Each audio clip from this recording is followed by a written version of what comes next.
오늘은 오직 은혜라는 걸 가지고 우리가 함께 생각해 봅니다.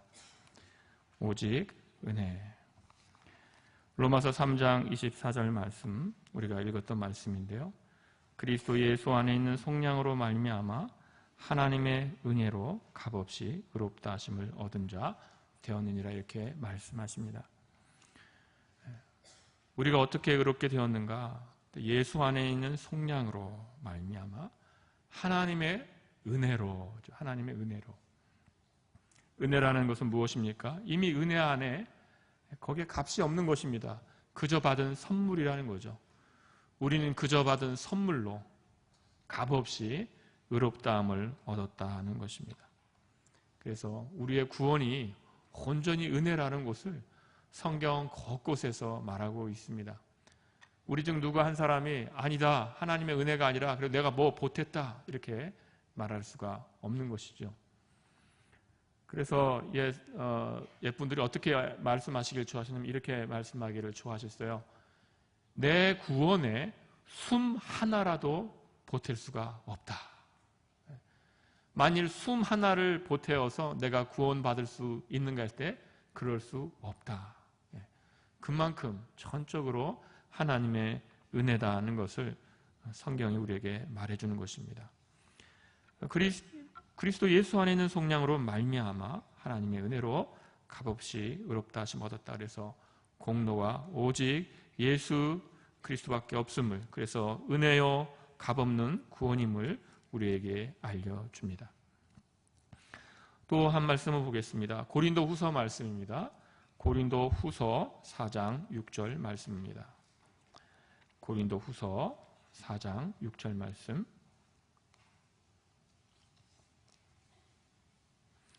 고린도 후서 4장 6절 말씀입니다.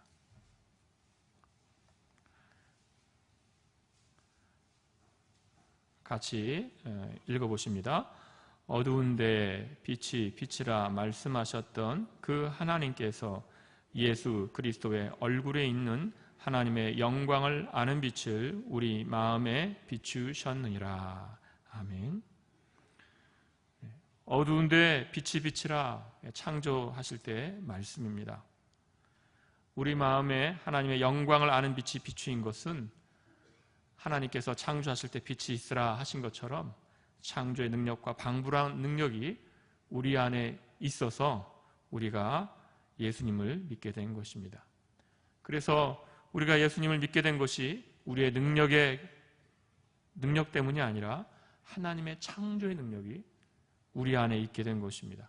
빛이 비추셔서 우리가 믿게 된 것이죠. 그래서 우리의 구원은 하나님의 은혜요, 또 기적과도 같은 일입니다. 기적과도 같은 일입니다. 창조가 얼마나 기적인가? 그렇다면 또한 구원도 그렇게 창조와 같은 신비스러운 일입니다. 하나님의 그런 일하심이 없다면 우리 마음에 비추심도 없고 우리는 예수 그리스도 얼굴에 있는 하나님의 영광을 아는 빛을 몰랐을 것이고 우리는 믿지 않았을 것입니다. 그래서 우리의 구원이라는 것은 하나님의 일하심 때문에, 하나님의 전적인 일하심 때문에 우리의 구원이 있게 된 것입니다. 그런데 이 문제가 하나님의 일하심으로 우리가 구원을 얻는 것인지, 아니면 하나님의 일하심에다가 인간이 어느 정도 능력을 첨가하는 것인지, 이 문제가 종교개혁 때 핵심적인 문제였습니다. 올해가 종교개혁 500주년이다 그러지 않습니까? 1517년 10월 31일에 비텐베르그에 95개 조항을 붙인 날을 기념해서 이제 다음 주간이 종교개혁 500주년 기념 주간이라서 전 세계적으로 여러 가지 행사가 있게 됩니다. 그런데 루터의 마음속에 일어난 종교개혁은 언제였을까요? 1517년에 500년 전인 1517년에 종교개혁이 있었는데 루터의 마음속에 일어난 종교개혁은 그보다도 2년 전이었습니다. 2년 전에 이미 루터는 그 마음속에서 종교개혁이 시작되고 있었습니다. 루터는 수도사였습니다. 수도원에서 열심히 고행하고 금식하던 수도사였는데 내가 더 하나님 앞에 더 바르게 서야겠다. 더 고행을 열심히 하고 더 금식을 열심히 해서 하나님 앞에 의롭게 서려고 했던 자입니다. 예수님을 믿음으로 구원을 얻는다는 것을 아직 모르는 사람이었습니다. 그런데 너무 열심히 수도원 생활을 하니까 수도원에서 분란이 일어났습니다. 우리도 한 사람이 너무 똑바르면 옆에서 분란이 일어나죠? 루터가 그랬어요. 수도원에서 너무 열심히 생활을 엄격하게 하니까 분란이 일어나서 수도원 원장이 내쫓았습니다. 너는 여기서 있지 말고 가서 성경 강의나 좀 해라. 그래서 비텐베르크 대학에 와서 성경 강의를 시작했습니다. 성경을 강의하면서, 특별히 로마서를 강의하면서 루터는 종교개혁을 경험하게 됩니다. 마음속에서 종교개혁을 경험합니다. 하나님의 의가 뭔가? 하나님의 의. 여러분, 의롭다. 여러분 어떻게 생각하시면 의롭다? 똑바른 거죠? 바른 것이죠? 그 당시에 있었던 의롭다는 것은 이제 아리스토텔레스라는 사람이 있었는데 그 사람의 영향을 받은 그런 의였습니다. 그게 어떤 의였는가 하면 우리가 생각하는 의입니다. 점수를 100점 받아야 된다면 하나님 앞에서 똑바로 생활을 해서 100점을 맞아서 하나님 앞에 하나님 제 의가 100점짜리 의입니까? 해서 하나님께서 그래 100점짜리 의구나 그러면 의롭다는, 그래서 의롭다함을 얻는다고 생각을 했습니다. 그러니까 사람들이 열심히 생활해야 되는 것이죠. 내 공로로 내 의를 쌓아서 하나님 앞에 100점짜리 의를 갖다 줘야 되는 그런 의였던 것입니다. 루터는 아무리 자기가 고행을 하고 금식을 해도 100점짜리가 아니라 마이너스 10점짜리인 거예요. 그래서 루터는 자기는 날마다 지옥을 경험하고 있었다라고 말합니다. 근데 로마서 강의를 하면서 하나님의 의가 내가 쌓는 의가 아니라 내 공로로 하나님을 만족시키는 의가 아니라 예수 그리스도의 성량으로 예수 그리스도의 공로로 얻는 의라는 것을 알게 되는 것입니다. 인간은 의를 쌓을 수가 없구나라는 걸 루터가 깨닫습니다. 인간은 왜 의를 쌓을 수가 없을까요? 부패했기 때문에. 인간은 부패해서 하나님께 만족드릴 의를 행할 수가 없구나. 인간은 철저히 부패했구나. 이거를 루터가 알게 됩니다. 그리고서는 이렇게 말했습니다. 인간이 하는 일은 죄 짓는 일밖에 없다. 인간이 뭔가 한다. 그럼 뭔가 하면 그것은 죄 짓는 일이다. 거기에 이제 뒤에 꼭 붙습니다. 뭡니까? 성령의 은혜가 없이는. 성령님의 은혜가 없이는 인간이 하면 다 무슨 일을 하는가? 죄 짓는 일을 하는 것이다. 이렇게 말합니다. 그러면서 여러분은 로마서 8장 한번 가보겠습니다. 로마서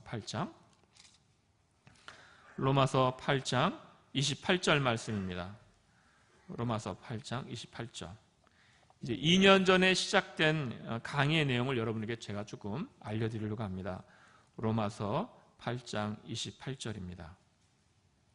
찾으신 분들은 함께 읽어보십니다. 우리가 알거니와 하나님을 사랑하는 자 곧 그의 뜻대로 부르심을 입은 자들에게는 모든 것이 합력하여 선을 이루느니라. 여러분, 하나님을 사랑하는 자가 어떤 자입니까? 그 뜻대로 부르심을 입은 자입니다. 그 뜻대로 부르심을 입은 자가 하나님을 사랑하는 자입니다. 여러분, 하나님을 사랑하십니까? 여러분은 하나님의 뜻대로 부르심을 입은 자들입니다. 지금 로마서 8장 28절에서 그걸 말합니다. 하나님의 뜻대로 부르심을 입은 자, 그가 하나님을 사랑하는 자라는 것입니다. 루터는 이 구절을 읽고서 이렇게 말합니다. 지금 그 강의의 한 대목입니다. 우리의 의가 어디에 있느냐? 우리의 선이 어디에 있느냐? 자유지가 어디에 있느냐? 여기에서 육신의 생각이 목이 잘렸다. 사도가 육신의 생각에 손과 발과 혀를 잘랐는데 바로 여기에서 육신의 생각에 숨통을 끊고 그것을 죽인다. 이게 무슨 말씀이냐면요. 우리의 의가 어디 있느냐? 우리의 의가 있다는 생각이 육신의 생각이에요. 인간에게 의가 있다는 생각이 육신의 생각인데 바로 이 로마서 8장 28절. 우리가 알거니와 하나님을 사랑하는 자 곧 그 뜻대로 부르심을 입은 자들에게 모든 것이 합력하여 선을 이루는 이 구절에서 인간의 공로가 숨이 끊겼다는 것이에요. 숨이 좀 루터는 여러분 감이 오시죠? 굉장히 셉니다. 발언들이 다 하나같이 다 세요. 다 웬만하면 숨을 끊고 뭐 이런 겁니다. 굉장히 잔인한 말이에요. 손과 발과 혀를 자르고. 루터의 말 표현이 그래요. 제가 하는 게 아니라. 여기 보시면 하나님을 사랑하는 자가 누군가? 그 뜻대로 부르심을 입은 자다. 인간은 하나님을 사랑하는 데 있어서 아무것도 보탠 것이 없다. 하나님이 뜻이 있고 그 뜻대로 부르심을 입어서 인간이 하나님을 사랑하는 것이다 라는 것이죠. 그래서 하나님의 은혜를 무시하는 인간이 어떤 의를 가져온다는 하나님 앞에서 내가 뭔가 의를 보일 수 있다는 이런 생각에 대하여 루터는 그런 생각은 아무것도 아니라고, 그 생각은 여기서 끊겼다고, 생명력을 잃었다고 말하고 있는 것입니다. 이것이 1517년 보다 2년 전에 있었던 강의입니다.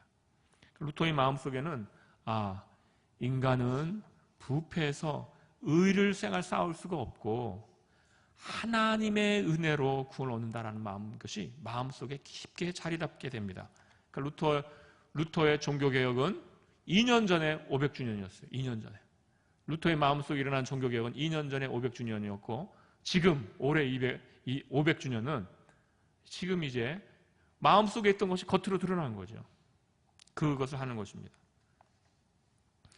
이것이 얼마나 핵심적인 문제였는가 하면 또 하나의 일화를 또 여러분에게 말씀드려야 되는데, 루터와 에라스무스라는 사람과 논쟁을 한 게 있습니다. 에라스무스가 누구지? 왜 이렇게 목사님 오셔서 어려운 말을 많이 하시나?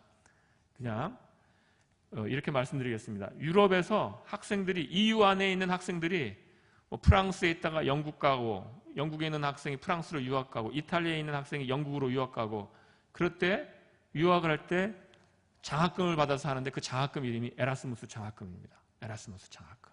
우리식으로 말하면 정약용 장학금 이런 거예요. 그래서 이 유럽 전체가 인정하는 그런 천재요, 학자였습니다. 지금까지도 그 사람을 인정해서 유럽 전체 영향을 끼친 사람이기 때문에 그 사람 이름으로 장학금을 주는 거죠. 이분이 헬라어 성경을 냈습니다. 헬라어 원문 성경을 처음으로 냈는데 요한계시록에 마지막 단어가 몇 글자가 빠졌어요. 사본을 못 구했어요. 그런데 라틴어 성경의 구절을 보면서 라틴어 성경을 볼 때 헬라어로 요한계시록 마지막은 이러이러한 글자일 거야 생각을 해가지고 자기가 넣습니다. 나중에 요한계시록 마지막 부분에 사본이 발견됐는데 에라스무스가 생각한 바로 그 단어 똑같았어요. 얼마나 이게 에라스무스가 천재입니까? 그런데 에라스무스가 루터의 이것을 공격을 합니다. 은혜로 구원을 얻는다고? 전적으로 은혜를 구원을 얻는다고? 사람은 아무것도 하지 않는다고? 사람은 전적으로 부패해서 죄만 짓는다고? 그러면서 에라스무스가 루터에게 반대하는 것입니다. 아니다. 사람은 그래도 뭔가를 할 수 있다. 하나님의 은혜가 있고 하나님의 은혜 더하기 인간의 공로다. 에라스무스가 그렇게 말을 합니다. 그래서 아무것도 할 수 없다는, 루터는 인간은 아무것도 할 수 없다예요. 루터가 에라스무스가 그렇게 해서 쓴 책이 어떤 책이었냐면 자유의지론이라는 책이었습니다. 자유의지론. 루터가 자유의지론에 반대해서 쓴 책이 뭐였냐면 노예의지론입니다. 노예의지. 정말 선명하죠. 자유의지, 노예의지. 자유의지는 뭡니까? 인간은 자유의지가 있어서 뭔가를 할 수 있다. 공로를 쌓을 수 있다. 이런 것이고요. 노예의지. 루터는 왜 노예의지라고 했을까요? 인간이 뭐의 노예인가요? 죄와 마귀의 노예다. 인간은 죄와 마귀의 노예여서 죄밖에 짓는 일을 할 수밖에 없다. 인간은 죄의 노예다. 인간은 죄의 노예다. 하루를 살아봤는가? 하루 종일 한 일이 뭔가? 생각으로, 말로, 행동으로 죄 짓는 일만 한 게 아닌가? 루터가 그렇게 말을 했습니다. 그런데요, 이 자유의지론에, 노예의지론에서 루터가 노예의지론이라는 이 책에서 에라스무스의 이 생각을 처음부터 끝까지 뭐 그 거친 말로 다 공격을 합니다.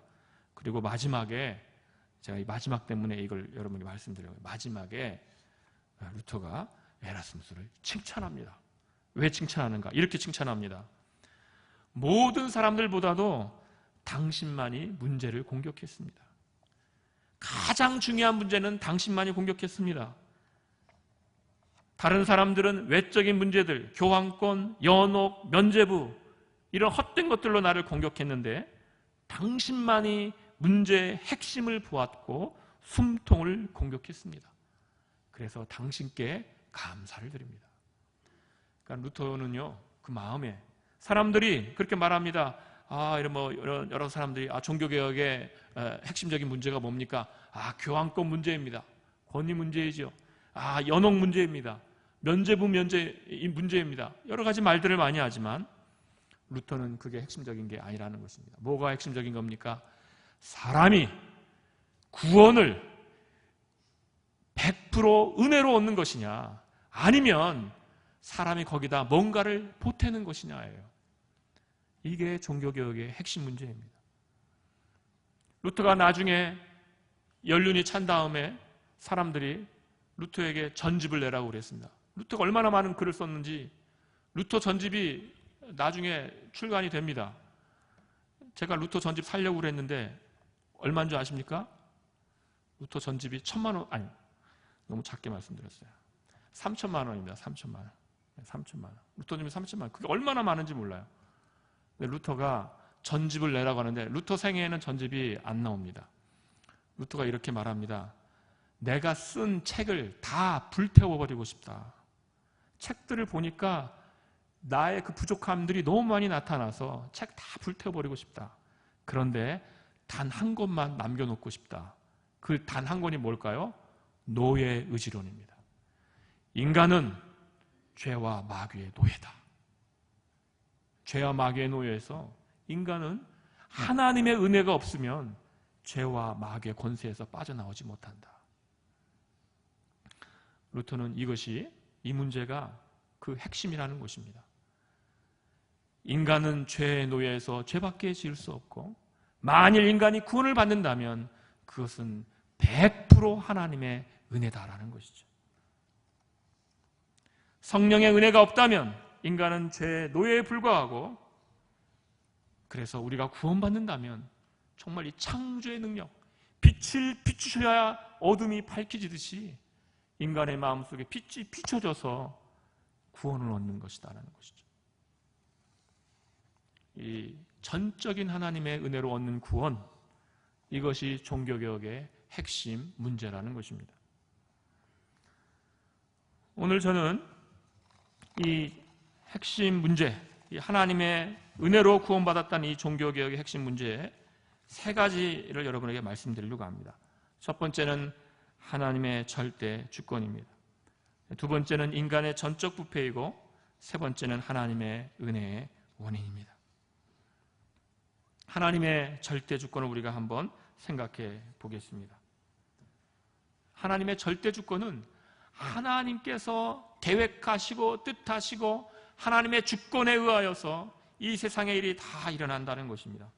성경은 온 세상, 온 만물의 일이 하나님의 주권 가운데에서 일어나고 있다고 성경은 말합니다. 제가 여러 개 뽑아왔는데 여러분 그냥 들으시면 됩니다. 찾을 수 너무 많아서 이렇게 들으시면 됩니다. 그렇지 하고 들으시면 돼요. 제가 읽어드리겠습니다. 역대상 29장 11절에 있는 말씀입니다. 여호와여, 광대하심과 권능과 영광과 이김과 위엄이 다 주께 속하였으니 천지에 있는 것이 다 주의 것이로소이다. 여호와여, 주권도 주께 속하였사오니 주는 높으사 만유의 머리심이니이다. 부와 귀가 주께로 말미암고 주는 만유의 주제가 되사 손에 권세와 능력이 있사오니 모든 자를 크게 하심과 강하게 하심이 주의 손에 있나이다. 주님께 속했고 주의 손에 있다. 이김과 위엄이 다 주께 있다는 것이죠. 시편 139편에서는 이렇게 말합니다. 사람의 날이 주님의 주권에 있다고 그래요. 내 형질이 이루기 전에 주의 눈이 보셨으며 나를 위하여 정한 날이 하루도 되기 전에 주의 책에 다 기록이 되었나이다. 다 기록이 됐다는 거예요. 다 기록이 됐다. 사람이 제비는 뽑으나 이를 작정하기는 여호와께 있느니라.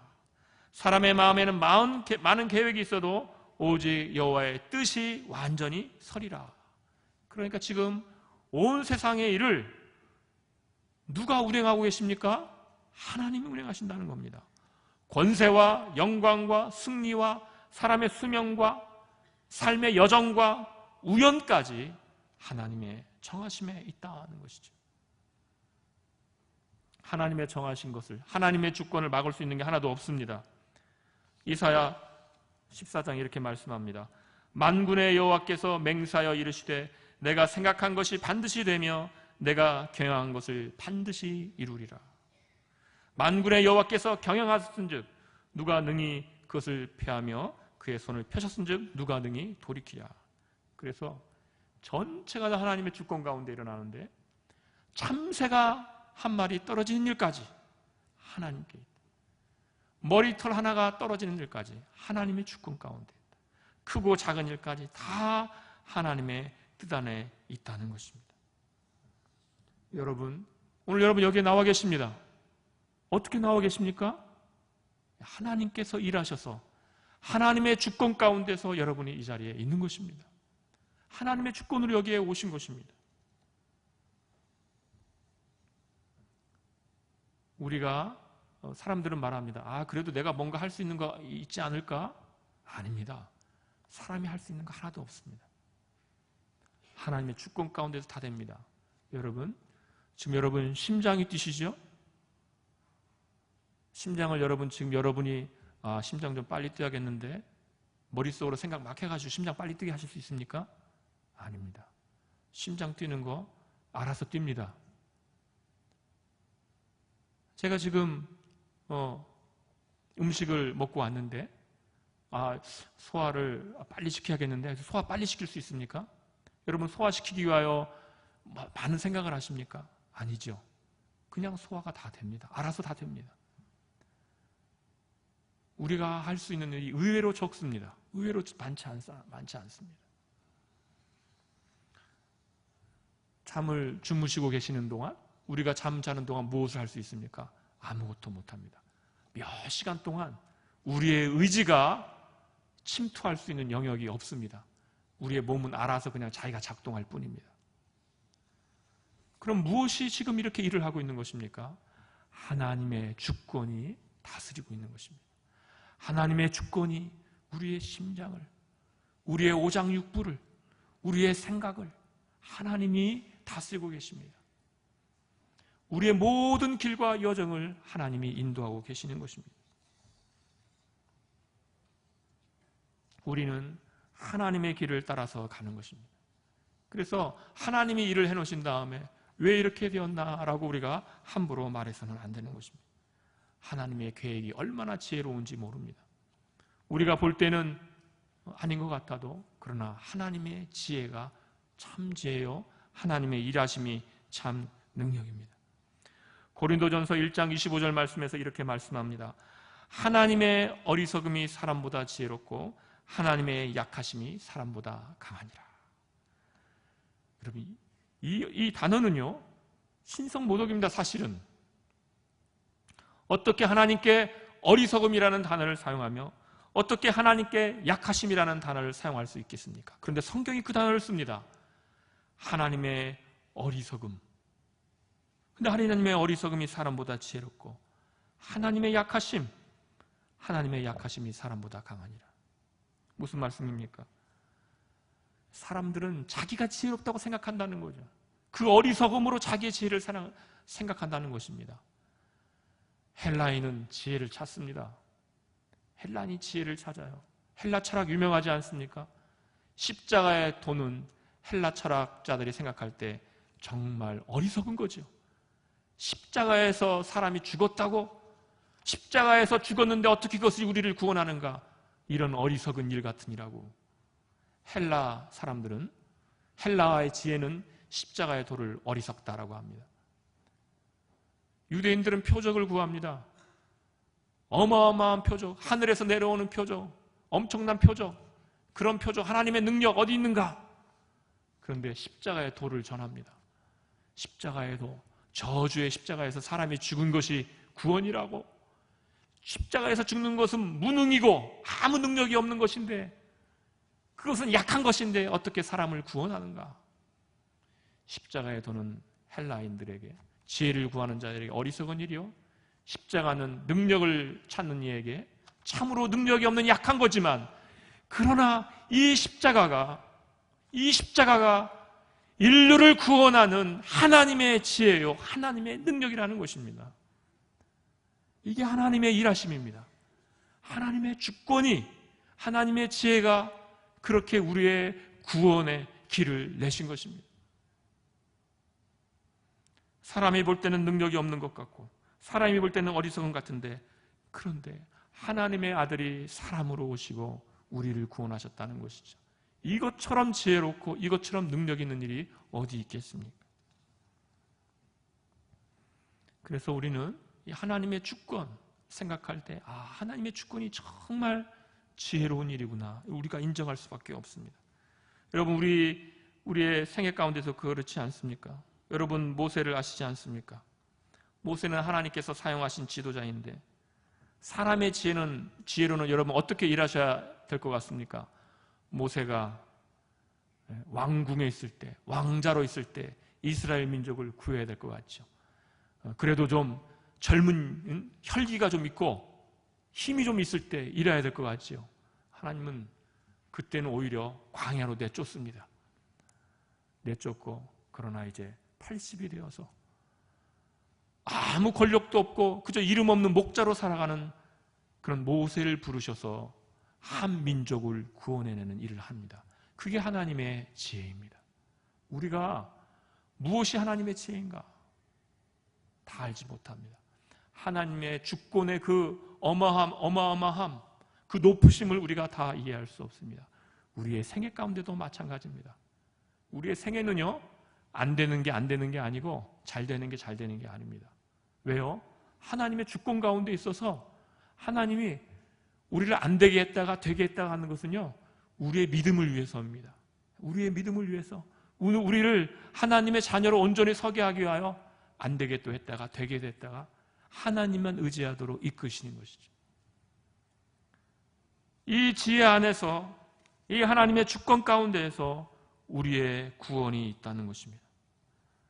우리의 구원은 결국 하나님의 은혜라는 것입니다. 내가 어떻게 하여 복음을 듣게 되었는가? 어떻게 복음을 듣게 되었는가? 내가 어떻게 하여 교회에 다니게 되었는가? 교회에 다니게 된, 예수님을 믿게 된 그 사연들을 이렇게 들어보면요, 별별 사연들이 다 있습니다. 제가 최근에 들은 거는요, 영등포의 그 노숙자 교회 하시는 광야교회 그 목사님이신데, 어떻게 예수 믿게 되셨나 그랬더니 아버지가 아프셨대요.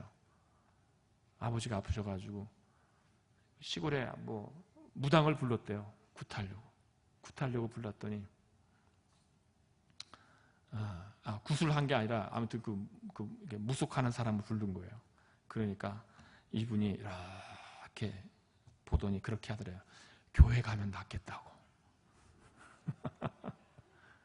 그런데 교회 가기 전에 굿 한 번 하고 가면 더 효험이 크다고. 아버지한테 어떻게 하시려니까 아버지가 돈도 없는데 그냥 교회 가자. 근데 교회 가가지고 교회 가서 그냥 교회를 나간 겁니다. 그냥 한번 일주일 나간 거, 일주일 나갔는데 일주일째에 하나님께서 빛을 비추셨어요. 정말 어떻게 그런 일이 다 있습니까? 구구절절하죠. 정말 하나님의 주권 가운데서, 하나님의 계획 가운데서 다 다양한 방식으로 이렇게 부름을 받습니다. 우리는 이 하나님의 주권 가운데 있다. 그러니까요, 내가 어떻게 구원을 받게 되었는가, 내가 어떻게 이 자리에 나오게 되었는가, 하나님의 주권만 말할 수 있는 것입니다. 하나님께서 일하셔서 내가 여기 있구나, 하나님께서 부르셔서 내가 있구나, 하나님의 뜻대로 부르심을 받아 내가 여기 있구나라고 우리는 고백할 수밖에 없는 것입니다. 우리가 두 번째로 확인할 것은 인간의 전적 부패입니다. 인간의 전적 부패. 예레미야 17장 9절 말씀에서 이렇게 말합니다. 만물보다 거짓되고 심히 부패한 것은 마음이라 누가 능히 이를 알리오마는. 만물보다 거짓되고 심히 부패한 것. 만물보다 거짓되고 심히 부패한 것 무엇입니까? 마음입니다. 마음. 여러분, 이 세상에서 가장 썩어가지고 악취가 나는 것, 악취가 진동을 하는 것, 너무 썩어가서 도저히 견딜 수 없는 악취가 나는 것, 무엇을 가져가면 되겠습니까? 저는 제 마음을 가져가면 되는 거예요. 제 마음을 가져가면 됩니다. 이게 가장 악취가 나는 겁니다. 가장 썩은 겁니다. 우리의 마음을 가져가면 됩니다. 죄가 온 세상에 이렇게 있다. 모든 사람이 이렇게 악하다라고 이렇게 성경은 말하는데 사람들은 이런 생각을 별로 좋아하지 않습니다. 사람이 뭐가 악한가 이런 생각들을 합니다. 또 사람들은 세상이 좋아지고 있다고 또 말을 합니다. 그러나 그러지 않습니다. 세상은 좋아지지 않죠. 여러분 뉴스를 보십시오. 날마다 끔찍한 뉴스 아닙니까? 정말 상상도 못할 그런 죄가 일어나지 않습니까? 세상엔 좋아지지 않죠. 인간의 마음은 악하기 때문입니다. 사람은 인간의 마음에 어느 정도 소망을 갖지만 그렇지 않습니다. 제가 독일에 있을 때 아이들 이제 여름이면 성경 캠프를 교회들이 다 조그만하니까 연합으로 합니다. 다 여러 교회가 연합으로 해서 성경 캠프를 아이들 한 4박 5일 이렇게 하는데 애들을 거기에 그런데 여러 아이들이 오는 거죠. 교회에서 선생님이 가르쳤어요. 선생님이 가르치는데 뭐라고 가르쳤겠습니까? 아이들한테 우리는 죄인이다. 너희들도 죄인이다. 아까 애들 잘 배운 아이들 다 자기가 죄인인 줄 아는 거죠. 근데 그 교회 잘 안 나오던 아이가 마침 있었나 봐요. 그걸 배웠나 봐요. 근데 엄마가 이제 아이가 걱정되니까 중간에 한번 찾아온 거예요. 아이가 잘 있나 한번 찾아왔어요. 그리고 아이랑 얘기를 한 거예요. 이 어머님이 화가 나가지고 이제 대표 책임지는 목사님께 따지러 왔습니다. 아니 교회에서 어떤 게 이런 걸 가르칠 수 있습니까? 뭐 가르쳤는데요? 그러니까 우리 애가 얼마나 착한데 죄인이라고 합니까? 이해를 못 하시는 거죠. 인간은 죄인이라는 걸 이해를 못 하는 것입니다. 인간은 죄인입니다. 19세기를 지나면서 유럽 사회는 어마어마한 과학의 발전을 시켰습니다. 의학을 발전시키고 교통을 발전시키고 정말 모든 학문을 다 발전시켜서 어마어마한 학문적 체계를 이루었습니다. 그래서 이런 생각을 했습니다.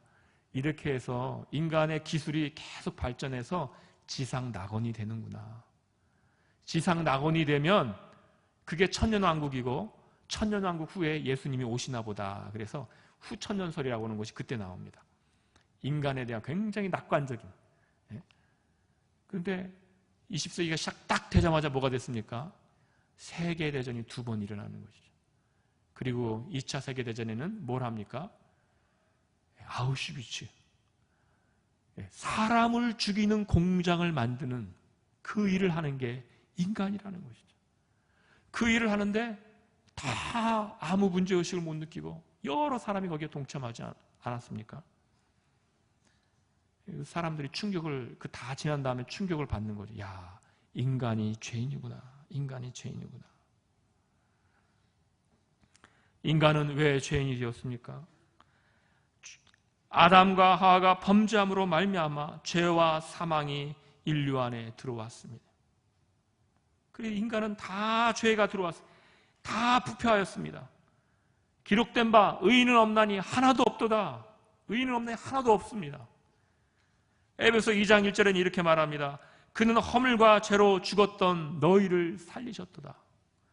허물과 죄로 죽었다 하는 거예요. 허물과 죄로 죽었다. 허물과 죄로 죽었다. 허물과 죄로 약해졌다. 아닙니다. 허물과 죄로 약해졌지만 뭔가 할 수 있다. 아닙니다. 허물과 죄로 병들었다. 아닙니다. 허물과 죄로 죽었다. 허물과 죄로 죽었다. 죽은 영혼은 아무것도 할 수 없습니다. 아무것도 할 수 없습니다. 영적인 죽음은 어두움이고 빛이 비추기 전에는 아무것도 할 수 없습니다. 지금 영적으로 죽은 자에게 생명이 주어지기 전에는 아무것도 할 수 없습니다. 영적인 심장이 멈춘 자에게 하나님께서 그의 심장을 뛰게 하시기 전에는 아무것도 할 수 없는 자인 것이죠.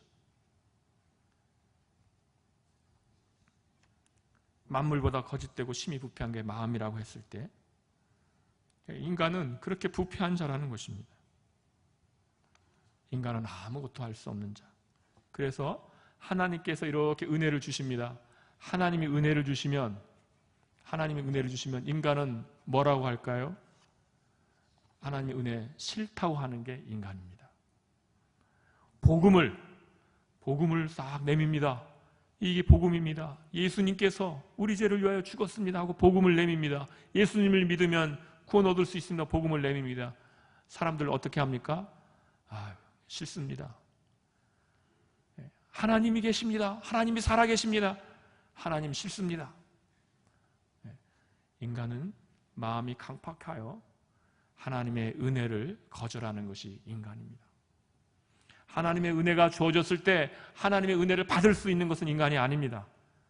하나님의 은혜를 거절할 수밖에 없는 게 인간입니다. 하나님의 은혜를 미워할 수밖에 없는 게 인간입니다. 강팍한 게 인간입니다.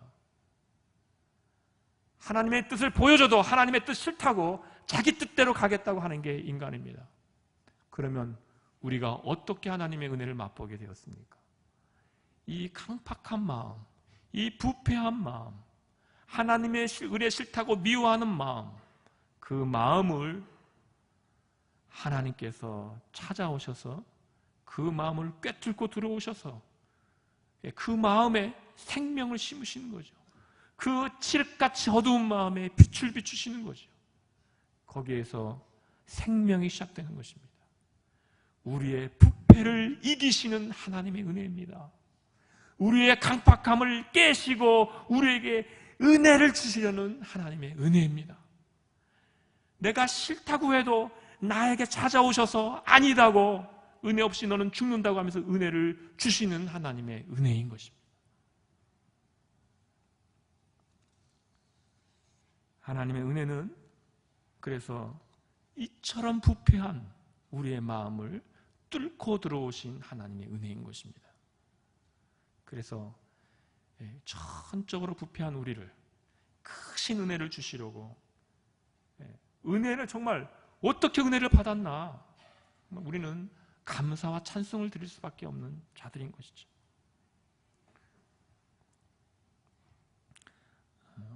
이번에는 세 번째로 하나님의 은혜의 원인에 대해서 이제 살펴보도록 하겠습니다.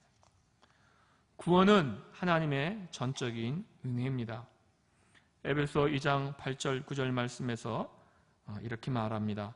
너희는 그 은혜에 의하여 믿음으로 말미암아 구원을 받았으니 이것은 너희에게서 난 것이 아니요 하나님의 선물이라. 하나님의 선물이라. 하나님의 선물이라고 하는 것입니다. 우리는 하나님 앞에 자랑할 거 없고 감사와 찬양만 드려야 하는 자들입니다.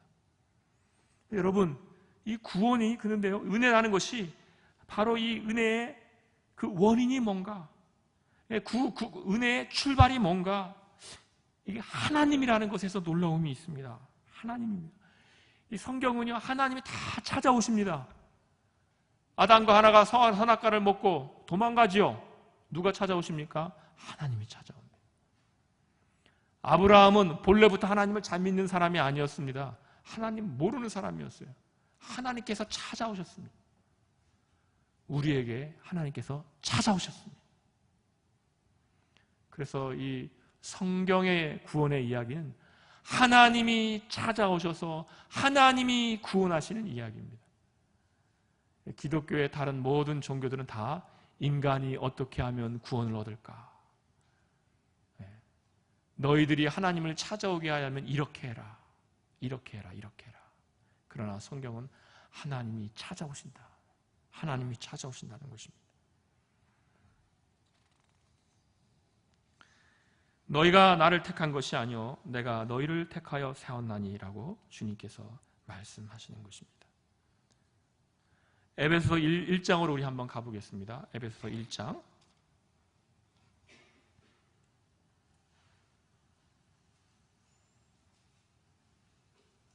에베소 1장 5절 말씀입니다. 에베소서 1장 5절 말씀. 에베소 1장 5절 말씀.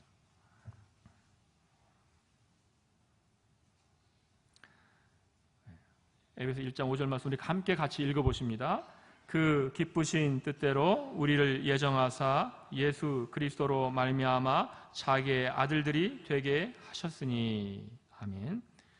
우리를 예정하셨는데 왜 예정하셨습니까? 예정의 근거가 무엇입니까?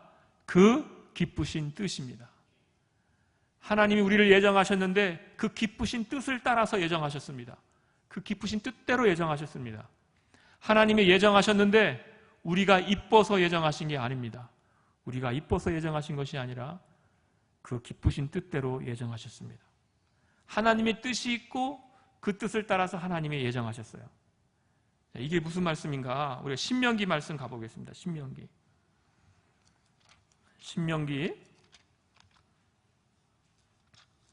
7장입니다. 신명기 7장 7절 말씀입니다. 신명기 7장 7절 말씀. 신명기 7장 7절 말씀 우리 같이 읽어보십니다. 여호와께서 너희를 기뻐하시고 너희를 택하심은 너희가 다른 민족보다 수요가 많기 때문이 아니니라. 너희는 오히려 모든 민족 중에 가장 적으니라. 여호와께서 너희를 기뻐하시고 너희를 택하셨어요. 왜 택하셨습니까? 너희가 다른 민족보다 수요가 많아서 택했습니까? 아닙니다. 오히려 작습니다. 그럼 왜 택하셨는가? 8절 말씀에 뭐라고 하십니까? 여호와께서 다만 너희를 사랑하심으로 말미암아 또는 너희의 조상들에게 하신 맹세를 지키려 하심으로 말미암아. 하나님께서 너희를 기뻐하시고 너희를 택하셨는데 왜 너희를 택하시고 너희를 기뻐하셨는가?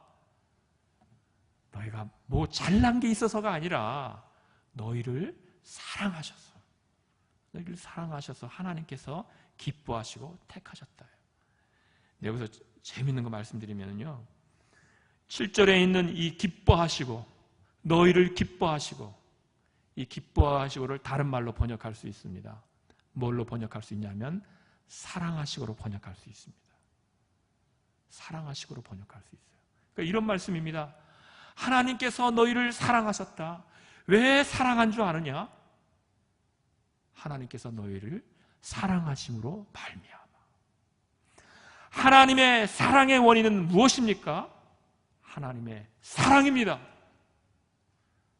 하나님의 사랑의 원인은 하나님의 사랑이, 하나님의 사랑의 원인이 우리에게 있지 않습니다. 루터가 이렇게 말했습니다. 하나님이 사랑의 대상을 찾는데 하나님의 사랑은 하나님의 사랑에 합당한 자를 찾는 사랑이 아니라 하나님의 사랑에 합당한 자로 만드시는 사랑이다. 만드시는 사랑이다. 왜 그렇습니까? 하나님께서 하나님의 사랑에 합당한 자를 찾는 거예요. 있어요? 없어요? 없습니다. 다 부패한 거예요. 다 썩었어요. 하나님의 사랑에 합당한 사람이 한 사람도 없는 것이죠. 그럼 어떻게 하나님이 사랑합니까? 하나님의 사랑에 합당하게 만드셔서 하나님이 사랑하신다는 거예요. 하나님의 사랑의 원인은 하나님의 사랑입니다. 하나님께서 우리를 예정하신 이유는 하나님의 뜻입니다. 하나님의 긍휼하심의 원인은 하나님의 긍휼하심입니다. 하나님의 자비의 원인은 하나님의 자비입니다. 제가 얘기하는 게 아니라 성경이 얘기합니다. 우리가 로마서 보겠습니다. 로마서 9장.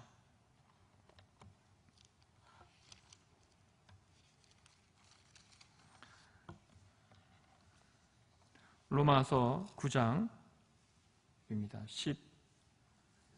16절 말씀입니다. 15절 말씀, 모세에게 이르시되 내가 긍휼히 여길 자를 긍휼히 여기고 불쌍히 여길 자를 불쌍히 여기리라.